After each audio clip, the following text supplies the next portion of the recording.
उसी को काट करके अपने आप में खा जाते हैं या बेच करके गृहस्थाश्रम की व्यवस्था चलाते हैं। उसी प्रकार भगवान भी सारे ब्रह्मांड का अपने आप में सृजन करते हैं, पालन करते हैं और अंत में सबका संहार कर डालते हैं। इसलिए भगवान को अपने आप में गॉड कहा जाता है। Thakur ji generator, operator and destroyer, ये तीनों कार्य भगवान स्वयं करते हैं। जनरेटर भी है, ऑपरेटर भी है, डिस्ट्रॉयर भी है, इसलिए भगवान को अपने आप में गॉड कहा जाता है। ठीक है, ठाकुर जी तीनों कार्य स्वयं करते हैं। विश्वोत्पत्त्यादि तबे तापत्रय विनाशाय श्री कृष्णाय वयं नमः। करें तीनों प्रकार के तापों का अनुमूलन करने वाले परमात्मा है। उदैहिक ताप हो, दैविक ताप हो, भौतिक ताप हो, ये सारे तापों का अपने आप पे अनुमूलन करने वाले भगवान है। कितने भी आप परेशानी में हो ना, भगवान के शरण में चले जाओ, तम तागताहम शरणं शरण्यम, तुरंत अपने आप पे कृपा हो जाएगी। लेकिन हमारा आप करोड़ों रुपये भगवान के शरण में जाते ही नहीं, कष्ट में भी रहते तभी अपने आप पे इधर उधर घूमते रहते नहीं। तापत्रय विनाशाय श्री कृष्णाय वयं नमः। इसलिए अपने आप पे भगवान के शरण में चले जाओ, सारे ताप अपने आप पे संताप हो जाए, सब समाप्त हो जाएंगे। ये है हमारे व्यास जी महाराज। व्यास ने कह दिया प्रथम श्लोक में, आप भगवान के शरण में चले जाओ। आत्म सर्वभूतेषु यः पश्यति पंडितः, जो सब में अपने आप में सूक्ष्म रूप से सबको आदर करता हो, सबको अपना मानता है, वही श्रेष्ठ है। उसी प्रकार तीनों प्रकार के ताप का अनुमूलन करना हो, आपके ऊपर भूत प्रेत की साया आ जाए तभी भगवान के शरण में चले जाओ तो उद्धार हो जाएगा। आपके पास कोई बहुत बड़ा रोग आ गया ना, कितना भी खतरनाक रोग आपको हो जाए और भगवान की पूर्ण शरणागति अपने आप में कर लें, टीबी हो गया, कैंसर हो गया, कुछ भी हो जाए, सरकार के शरण में चले जाओ, सारा रोग समाप्त हो जाएगा। ये हम नहीं कहते हैं, भगवान व्यास कहते हैं। तापत्रय विनाशाय श्री कृष्णाय वयं नमः। कैसा भी ताप अपने आप में हो, देह के शरीर का अपने आप में दुख हो, कष्ट हो, भौतिक अपने आप में बाधाएं आपके ऊपर आ जाए, तब भी अपने आप पे भगवान के शरणागति चले जाओ, सारी अपने आप में संताप समाप्त हो जाएंगे। इस प्रकार प्रथम श्लोक में अपने आप में सच्चिदानंद रूपाय की स्तुति की है। दूसरे श्लोक में इस भागवत महापुराण के जो आचार्य है ना, सुखदेव जी महाराज की वंदना की गई है, जो 12 वर्षों तक घर में ही रहे। 12 वर्ष के उपरांत जो ही गर्भ से बाहर निकले, अपने आप में घर द्वार छोड़ करके जंगल में चले गए। उनका नाम सुखदेव जी महाराज है। ठीक है ना, 12 वर्षों तक घर में रहे, 12 वर्ष के उपरांत घर छोड़ करके जंगल में चले गए। पिताश्री पीछे से पुकार, हे पुत्र रुक जा रुक जा, नहीं, वृक्षों ने उत्तर दिया, सुकोहम सुकोहम, मैं सुखदेव हूँ। सारे वृक्षों ने अपने आप पे उत्तर दिया, मैं सुखदेव हूँ। समझ गए तो सर्वभूत हृदय है। ये वृक्ष भी अपने आप पे हमारे आपके भाई दयाद है। सोचो, ये वृक्ष भी अपने आप पे हमारे आपके हैं। कौन? ये अपने भाई दयादी है, समझो कि क्योंकि कश्यप ऋषि जी महाराज की एक पत्नी का नाम इला, इला के ही वृक्ष हो गए हैं। सोचो, कश्यप की 13 पत्नियां हैं ना, कश्यप ऋषि की 13 पत्नी अपने आप में, उसमें इला के वृक्ष आदि हुए हैं। इसलिए ये सब वृक्ष आदि हमारे भाई दयाद हैं। इसलिए अपने आप में वृक्षों का आदर सम्मान करना चाहिए। इनका भी पुण्य है, समझो कि कथा सुनने बेचारे। वृक्ष भी अपने आप में जड़ होने के उपरांत कथा सुनने, लेकिन कथा सुनने के उपरांत भी तरुवर फल नहीं खात है, सरवर पियत न पान। ये वृक्ष भी अपने आप में अपना फल स्वयं नहीं खाते। संत महात्मा भी अपने आप में साधु बने कैसे भाई? विश्व के कल्याण के, आप सबका जिस प्रकार से हित को, किसी प्रकार से आप सबका कल्याण हो, इसलिए महात्मा धरती पर आते हैं। भैया धर्म का प्रचार करें और कैसे भी जीवों को धर्म से जोड़ करके रखें। ठीक ना, इसलिए अपने आप पे संत घूमते रहते हैं। घूमते घूमते अपने आप पे सुखदेव जी महाराज, एक बार स्वयं का दृश्य अपने आप में सुखदेव जी महाराज का दर्शन हुआ। वहाँ सुखदेव कोई साधारण नहीं, भगवान की छाया से प्रकट है सुखदेव जी महाराज, जिनका नाम छाया सुख है। शिवजी महाराज ने जिसको प्रकट किया है, ऐसे सुखदेव जी महाराज जो बड़े बड़े परमहंसों को कथा सुनाते हैं। आगे नैमिषारण्य का वर्णन है। नैमिषारण्य में अपने आप पे 88,000 सोमकादृषि विराजमान है। वहीं पर सूत जी महाराज का आगमन हुआ। जो ही सूत जी महाराज वहां आए, सबने खड़े होकर के अभिवादन किया, स्वागत किया। सूत जी महाराज मात्र 16 वर्ष के हैं और सूत जी कोई ब्राह्मण नहीं है, शूद्र भी नहीं है। ठीक है ना, ये तो अयोनी पुत्र हैं, यज्ञ कुंड से जिनका प्रकट हुआ है। एकदम 16 वर्षीय सूत जी महाराज, और जो ही सूत जी महाराज आए, आते ही अपने आप पे संतों ने प्रणाम किया कि अज्ञानी ध्वंत विध्वंस कोटिश्वर्य समप्रभ सूताख्या ही कथा सारम मम कर्ण रसायनम। आप हमें कानों की कथाओं को अपने आप में सुने, जो कानों में है क्या अमृत के समान है, ऐसी कथा को अपने आप में सुनाए प्रभु। अज्ञानी दंत विध्वंस, हमारे अज्ञान अंधकार को आप दूर करें। सूर्य कोटि समप्रभ सूताख्या ही कथा सारम मम कर्ण रसायनम, हमारे कानों का जो रसायन है ना कथामृत, आप हमें पान कराएं। क्यों? क्योंकि बिन पानी भोजन बिना उदर मचावे क्रांति। उसी प्रकार बिना भजन सत्संग के मिले न मन को शांति है। जैसे बिना भोजन के अपने आप में हमारा आपका पेट नहीं मानता, उसी प्रकार बिना भजन सत्संग के मन को शांति नहीं मिलती। जब सत्संग मिलेगा तो मन को शांति मिलेगी, और कहीं भी आप चले जाओ शांति मिल जाए नहीं मिलेगा, कहीं शांति मिलने वाली नहीं। इसलिए अपने आप पे शांति कहीं मिलने वाली है तो बस संतों के पास चले जाओ। उन्होंने अपने आप पे कहा कैसी कथा है, तो भक्ति ज्ञान वैराग तो विवेको वर्धते महान, जिससे भक्ति ज्ञान वैराग्य पुष्ट होती हो ना, ऐसी कथा अपने आप पे सुनावे। प्रश्न कर दिया, हे सूत जी महाराज, आप हमें ऐसी कथा सुनावे जिससे भक्ति ज्ञान वैराग्य पुष्ट हो जाए। और वही नहीं, श्रेयसाम यद भवे श्रेय पावनानां च पावनम कृष्ण प्राप्ति करम शाश्वत साधनम तत्पदाधुना। आप ऐसा कोई साधन बतावें जिससे रामकृष्ण नारायण में प्रेम हो जाए, ठीक ना? ऐसा आप कोई साधन बतावें जिससे भगवान में प्रेम हो जाए। हम आप संतों के पास जाते तो क्या मांगते भाई? कोठा बनाई दो, सरकार ऐसी आशीर्वाद दी दे कि हमारी कोठा अटारी बन जाए, हमारा अपने आप पे बैंक बैलेंस बढ़ जावे, हैं, कंपनी हमारा चलने लगे। संतों से ही मांगते बेटा, नहीं तो बेटा मांगेंगे, कंपनी चलने लगे, सारी दुनिया की संपत्ति मांगते हमारा नहीं। महापुरुषों से मांगना है, यही मांगो, श्रेयसाम यद भवे श्रेय पावनानां च पावनम कृष्ण प्राप्ति करम शाश्वत साधनम तत्पदाधुना। आप ऐसा कोई साधन बतावें जिससे भगवान में प्रेम हो जाए। संसार के सारे भोग तो हमारा 84 लाख योनियों में भोगे हैं, 84 लाख योनियों में संसार के जितने भोग हैं सबने हमने भोगा है। कितना आप खाए हो बताओ? आज ही बचपन से कितना खाते आ रहे हैं, मगर आप सोचो पेट भरता है क्या? नहीं। कितने भोगों को भोगते आ रहे तभी पेट मानने वाला नहीं हमारा आपका। इंद्रियां बड़ी दुष्ट हैं। निर्वणाम नितराभुवन असदिंदे तस्नात। मैया देवहूति कहती कर कपिल जी से, हे प्रभु ये तो इंद्रियां बड़ी दुष्ट हैं। जीवा चाहते सुंदर स्वाद चाहिए, नेत्र चाहता सुंदर दृश्य चाहिए, और भी स्वाद कहाँ तक है पता है? जीवा के अग्रभाग पर बस, अग्रभाग पर ही अपने आप पे स्वाद है। जहां अंदर गया आपने सोचो खूब सुंदर रसगुल्ला खा लिया, ठीक है ना, खूब सुंदर रसगुल्ला खाया, और रसगुल्ला खाने के उपरांत अपने आप पे कहा जाए फिर वही उल्टी करके खाओ, आप खा पाओगे क्या? नहीं। जीवा के अग्रभाग तक ही स्वाद है। कोई कड़वी दवा होती है ना तो हमारा आप थोड़ा जीभ के अंदर डाल के तब खाते हैं उसको, स्वाद बस अग्रभाग तक ही है। अरे भैया जब अग्रभाग तक स्वाद है तो यत्र जीवाग्रे वर्तते नामतभ्यम, जीवा के अग्रभाग पर भगवान का स्मरण करो। लेकिन हमारा अपने भोजन नहीं मिले तो भजन में नहीं होगा, ठीक है ना। 8 अवेरे 8 सवेरे इतना दे गोपाला, और इतने में जो एक कम हो तो ले ले कंठी माला, क्योंकि भूखे भजन न हो ही गोपाला है। इसलिए कबीरदास जी महाराज ने कहा, कबीरदास जी स्वयं कहते हैं कि साँझ खिलाए विदा कर दीनी, हो तही प्रात खड़ी है, कहत कबीर सुनो भाई साधु मौत से भूख बड़ी है। अरे भैया शाम को खिला करके भेजा था, अभी शाम को हमने खिलाया, तब तक सुबह की चिंता, सुबह आकर के भूख अपने आप पे पेट में कूदने लगी, जल्दी भोजन मिल जावे, जल्दी भोजन मिल जावे।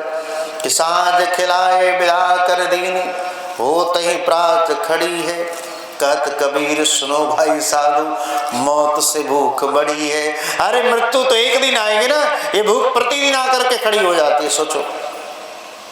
इसलिए अपने इंद्रियों के ऊपर थोड़ा विजय प्राप्त करो। जीवा चाहते सुंदर स्वाद ची दें, भजन करो खूब भगवान का। भोजन तो 84 लाख योनियों में मिला है भाई। जब कुत्ते थे तब भी खाया, हाथी थे तब भी खाए, गधा थे तब भी खाए, कौआ थे तब भी खाए। जीव जंतु 84 लाख योनि में जब तक रहे हमारा, खूब खाए, खूब किए, खूब नहाए, खूब बाल बच्चा अपने आप पे पैदा किए। बताओ 84 लाख योनि में यही तो हमने किया है। ये मनुष्य शरीर भगवान ने इसलिए दिया है, अपने जैसा ससुर प्रदान कर दिया, इसी शरीर से तुम हमें प्राप्त करो, उसके लिए भजन करना पड़ेगा। इस आत्मा का कनेक्शन परमात्मा से अपने आप पे जोड़ने के लिए मंत्र जाप मम दृढ़ श्वासा पंचम भजन सुवेद प्रकाशा, खूब मंत्र जप करना पड़ेगा। गुरु के द्वारा प्रदत्त मंत्र लेकर के खूब जप करो अपने आप में, जपते जपते इस आत्मा का कनेक्शन वहां तक हो जाएगा। इस प्रकार तब जाकर के अपने आप वहां तक पहुंचा जा सकता है, इतना आसान नहीं है। तो भगवान से भक्तों से मांगना है क्या? श्रेषाम यदभवे श्रेय पावनानां च पावनम कृष्ण प्राप्ति कर्म शाश्वत साधन तत्वदाधुना। आप ऐसा कोई साधन बतावें जिससे भगवान में प्रेम हो जाए, रामकृष्ण नारायण में प्रेम हो जाए, संसार में। इसलिए प्रक्षति गुरु प्रेतो वैकुंठम योग दुर्लभम, जो योगियों को वे दुर्लभ वैकुंठ है वो हमें प्राप्त हो जाए, ऐसी कृपा करे सूत जी महाराज। कृपा कृपा सब कोई कहे, कृपा पात्र नहीं कोई। कौन है? कृपा पात्र सोई जानिए जो आज्ञावर्ती होए। सब लोग अपने आप पे कृपा पात्र नहीं हो पाते। कृपा पात्र होता कौन है? जो आज्ञावर्ती होता है। आज्ञावर्ती मतलब जो अनुशासन में रहता हो, शाश्वतम योग्य है। शिष्य का मतलब क्या है? शिष्य का मतलब ये है गुरु के आदेशानुसार, गुरु के अनुसरण अपने आप पे करना। जो गुरु जी महाराज कहते हैं ना, उनके अनुसार चलना, वही शिष्य का धर्म है। एक पग भी अपने आप में अपनी बुद्धि से नहीं चलना, उनसे आदेश लेकर के, आदेश है इस बाउंड्री के अंदर रहना है बस, तो बाउंड्री के अंदर ही रहे अपने आप। किसी दूसरों से अपने आप फालतू बात न करें, किसी दूसरों से अपने आप में मिले, व्यवहार रूप में मिल सकते हैं। ये नहीं कि अपने आप पे दिन भर चलत नहीं चाय पे ले जा तो दुआरी बैठ के, नहीं नहीं, ये संत शिष्य को नहीं चाहिए। क्योंकि शिष्य एक दिन सदगुरु बनता है, संत ही अपने आप में सदगुरु होते हैं और शिष्य ही अपने आप पे एक दिन सदगुरु बनता है। ठीक है ना? तो कब बनेगा? जब गुरु का अनुसरण करना प्रारंभ करेगा, तब जाकर के अपने आप पे एक दिन सदस्य ही सदगुरु के रूप में अपने आप पे परिणित होता है। इसलिए शाश्वतम योग्य है, जो अपने आप पे पूर्ण अनुशासन में रहे वही शिष्य है। तो कृपा अपने आप पे होती किसके ऊपर है? जो आज्ञा समृद्ध साहित्य सेवा, जो अपने आप में आज्ञानुसार अपने आप पे सेवा में लगे रहते हैं, उन्हीं के ऊपर कृपा होती है, सब पर कृपा नहीं होती। इस प्रकार सूत जी महाराज अपने आप पे प्रसन्न हो गए और प्रसन्न होकर के बोलना प्रारंभ कर दिया कि कालव्यालवकग्रासः त्रासनृणाशयितवे श्रीमद्भागवतम शास्त्रम कलो कीरिणी भाषितम। कहा कि अरे हम आप तो सारे लोग अपने आप में काल रूपी सर्प के मुख में बैठे हुए हैं, कब काल रूपी सर्प मुख अपना बंद कर दे और आप मर जाए, कोई ठीक नहीं। ठीक ना? इसलिए मरो तो कम से कम भगवान की कथा सुनते मरो। मरना भी है तो भगवत स्मरण करते मरना, दुनिया का अपने आप में स्मरण करके नहीं मरना। हमारा आपकी स्थिति क्या है? मरते समय भी अपने आप में लोग फलाने को बुला दिया जाए, चिल्लाने को बुला दिया जाए, हऊ बेटवा को बुला दिया जाए, पतोहिया को बुला दिया जाए। अरे भैया, अब आप मरने लगे, आपके सारे हितैषी ही क्यों न खड़े हो जाए, दुनिया के सारे डॉक्टर ही क्यों न खड़े हो जाए, कोई आपको नहीं बचा सकता। इसलिए अंत समय में अपने आप में भगवान का स्मरण करें। उस समय भागवत महापुराण सुनाओ। आपके बाप दादा दादी दो ही मरते हो ना, अंतिम समय में तुरंत उसी समय भागवत महापुराण का पाठ सुनाओ उसको, या फिर रामचरितमानस, या फिर वाल्मीकि रामायण। ठीक ना? इन सब का श्लोक जब कान में जाएगा तो यमराज के दूत नहीं, बहुत पार्षद लेकर के जाएंगे उसको। इसलिए जन्म लाभ परम पुंसाम अंते नाश्मति, मरते समय भगवत स्मरण करके मरना है, संसार को नहीं। जिसका स्मरण करके मरोगे वही जन्म लेके आना पड़ेगा। अंतिम में अगर कुत्ते का स्मरण आगे हमारा कुकुरा खैले बाके नहीं हो, तो कहीं कुत्ते का स्मरण करके मरे तो अगले जन्म में कुत्ता बन के आना पड़ेगा। सोचो, अगर अंत समय में अपने आप पे नाती पोते का स्मरण कर लिया, हम नतिया पोतवा कहाँ बड़ा सन, तनी अंतिम समय में देख लेती, तो नाती पोते का स्मरण करके अपने आप पे मरोगे, अगले जन्म में नाती पोता बन के आना पड़ेगा। तब हमारा आप कहते कि अरे बचवा के मुँह दादाजी ऐसा बा, अरे दादाजी ऐसा बा नहीं, दादाजी स्वयं अपने आप पे नाती पोता बन के आए भाई। अंत समय में कहीं गैया का स्मरण करके मर गए, बछड़ा का स्मरण करके मर गए, तो गैया बछड़ा बन करके आना पड़ेगा। इसलिए जन्म लाभ परम पुंसाम अंते नास्मृति, अंत में भगवान का स्मरण होना चाहिए। कहते कि हमारा आप सब काल रूपी सर्व के मुख में बैठे हुए हैं, कब अपना मुख बंद कर दे अपने आप पे सबका प्राणांत हो जाएगा। इसलिए श्रीमद्भागवतम शास्त्रम कलौ कीरेणे भाष्यतम, निरंतर अपने आप पे भगवान की कथा सुनो। इस प्रकार कहते कि भैया मरते समय भगवत स्मरण करके मरो, संसार का स्मरण करके अपने आप में नहीं मरना चाहिए। बोलो भक्त वत्सल भगवान की, श्री लक्ष्मी नारायण भगवान की, क्योंकि जन्मांतरे भवेत् पुण्यम तथा भागवतम लभेत। अनेक जन्मों का अपने आप पे पुण्य फल प्राप्त होता है, तब जाकर के हमारा भागवत की कथा सुनने का अधिकारी हो पाते हैं। सोचो, कई जन्मों का अपने आप में प्रारब्ध होता है तब, क्योंकि पुंज पुंज बिन मिलहि न संता। आपके जीवन का थनेपुर ग्रामवासी छत्रवासी आप सबके पूर्व के पुण्य का पुंज है, जिसके कारण प्रतिवर्ष कथा सुनने वहां, क्योंकि पुण्य पुंज बिन मिलहि न संता। संत का मिलना कलयुग में बड़ी कठिन है भाई।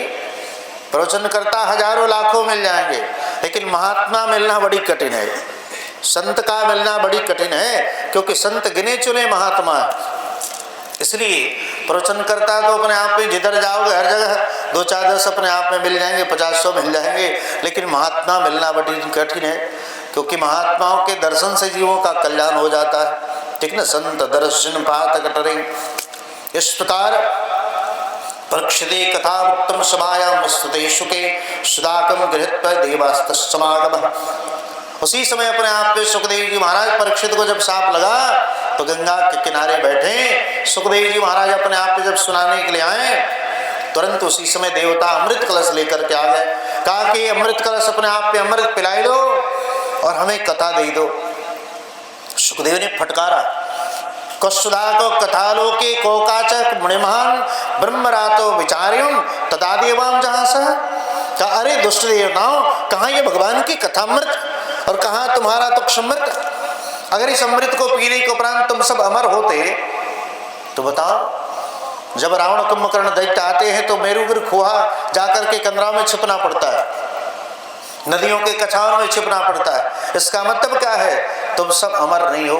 अमृत पीने के बाद भी लोग अमर नहीं होते, अमृत पीने के बाद भी अमर नहीं हो सकते, लेकिन कथा सुनने के बाद कन्फर्म है कि जो 7 दिन कथा सुन लिया, ठीक ना, दत्तचित्त होकर के 7 दिन जिसने कथा सुन ली अपने आप में, उसका अगला जन्म नहीं होगा।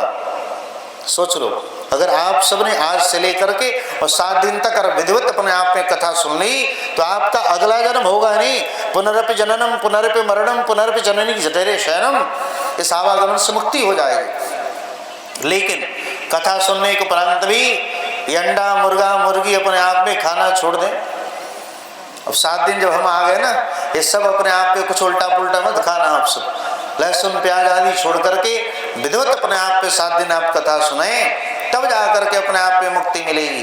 यानी कि घर में जाके बड़ी ठंडा होते नहीं, चलो गर्मा गर्म हो जाए नहीं नहीं, अखाद्य मत खाना, अपेय अपने आप पे दारू मत पीना, गंजा मत पीना, ठीक ना, ये सब नशा अपने आप में मत करो, और तब जा करके 7 दिन कथा सुने।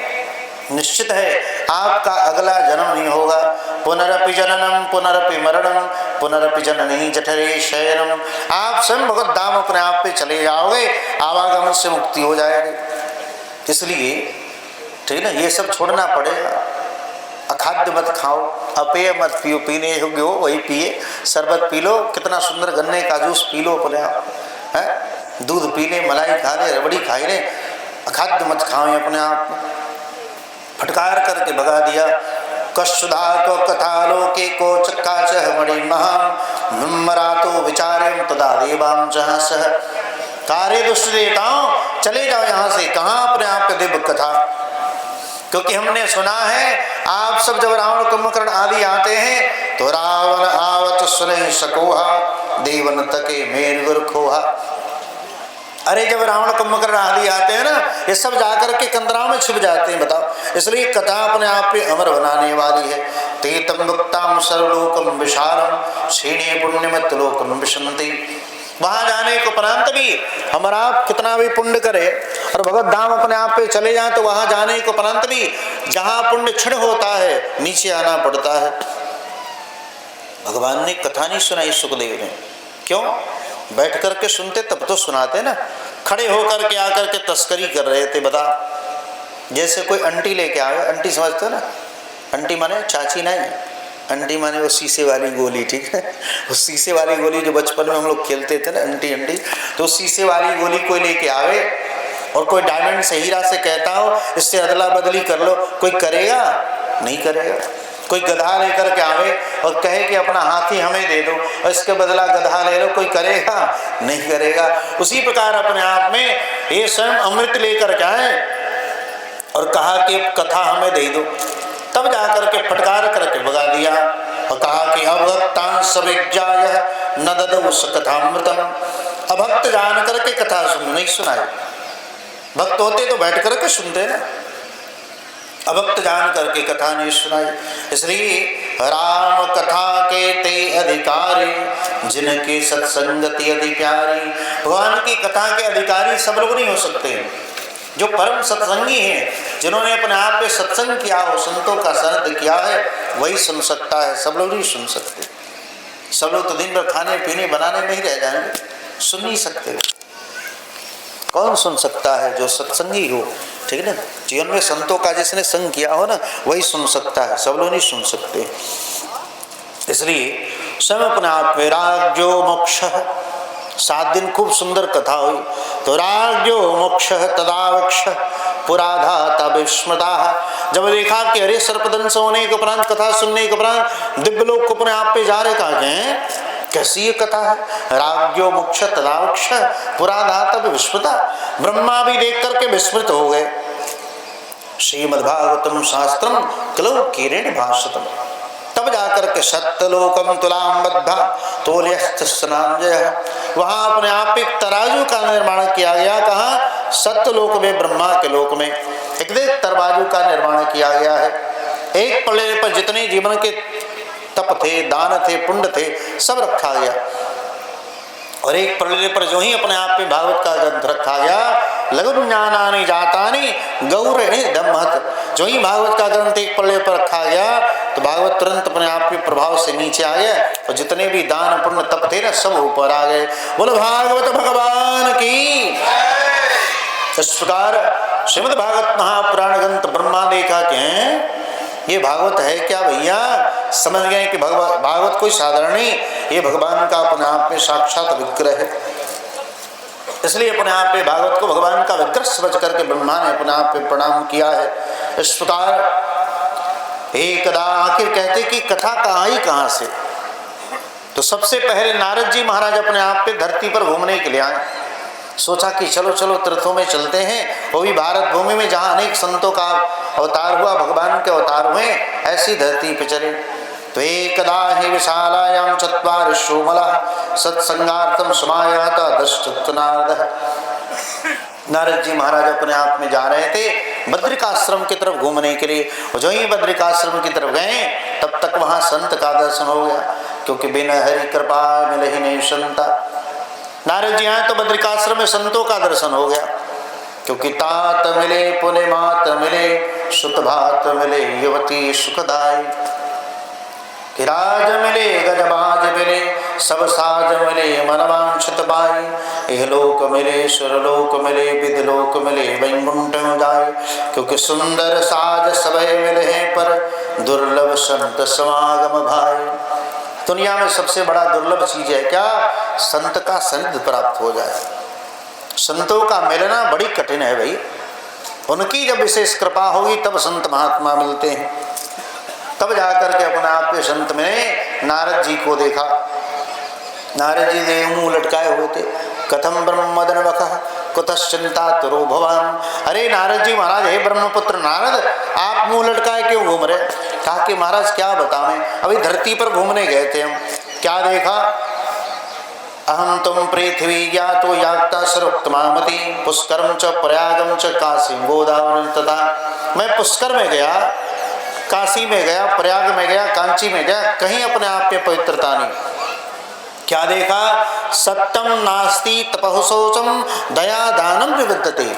ना कहीं सत्य है, ना कहीं पवित्रता है, ना कहीं दया है, ना कहीं दान की अपने आप पे प्रवृत्ति है। सोचो, सत्यम नास्ति तपः शौचम दया दानम विविद्यते।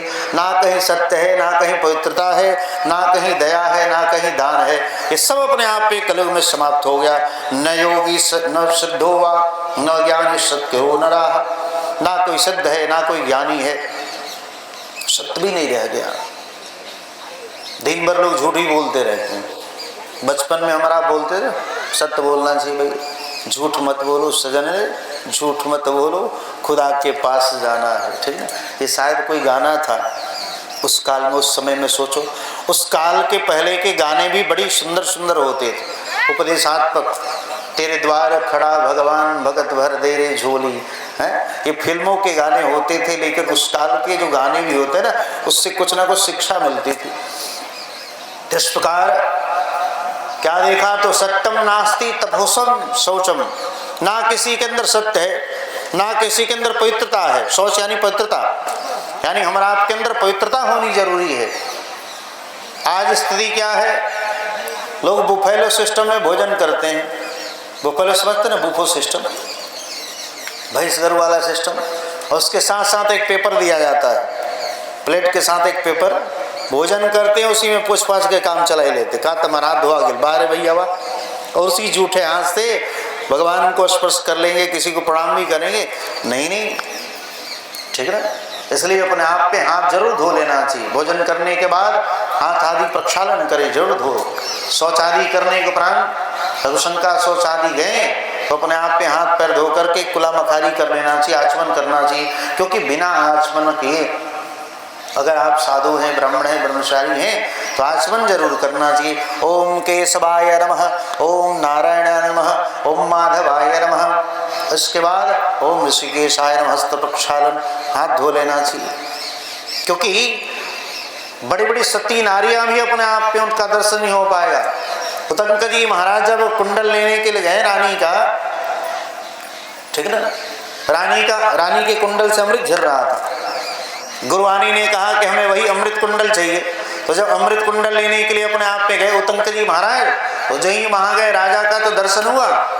राजा ने कहा कोई बात नहीं, संत ब्राह्मण ब्रह्मचारियों को रोका नहीं जाता, आप अंदर चले जाओ। अंदर गए तो सारी दासियों का दर्शन हुआ, रानी का दर्शन नहीं हुआ। उतंक ने आकर के कहा, क्योंकि जब घर से बाहर निकले थे ना, उसी समय अपने आप पे बैल ने गोबर किया, तो कहा कि पहले गोबर खा लो। उन्होंने गोबर तो खा लिया, तब तक फिर आगे बढ़े, तब तक घोड़ा मिला। घोड़ा अपने आप पे कहा कि आप हमारे अपान वायु में अपने आप पे फूंक मारो। तो जो ही अपान वायु में फूंक मारा तो अग्नि प्रज्वलित हो गई अपने आप पे। क्योंकि तक्षक नाग अपने आप में अमृत कुंडल लेकर के अपने आप पे भगा था, इसलिए तक्षक नाग अपने आप पे अमृत कुंडल लेके भगा था। तो उन्होंने ही यज्ञ अपने आप पे करा, जिस यज्ञ के द्वारा अनेक नागों का वध हुआ जन्मेजय के यज्ञ में। तो ही उतंक जी महाराज गुरु ने कहा हमें कुछ नहीं चाहिए, गुरुवाणी के पास चले जाओ। तो उन्होंने अमृत कुंडल मांगा, और वही अमृत कुंडल अपने आप में जब मांगने के लिए गए, अंदर जाकर के क्या देखा, रानी दिखाई नहीं दी। तब जाकर के राजा से आकर के पूछा, महाराज आपकी पत्नी रानी क्यों नहीं दिखाई दी? कहा कि हो सकता है ब्रह्मचारी आप पवित्र न हो। तब स्मरण कह रहे, मैंने तो गोबर खाया था भाई, वो धर्म ही था, बैल साक्षात धर्म ही था। तो गोबर खाया था, तब जाकर के अपने आप को उन्होंने आचमन किया, और तब अंदर गए, तब रानी का दर्शन हुआ। और रानी ने अपना अमृत कुंडल निकाल करके दे दिया, ले जाओ। जो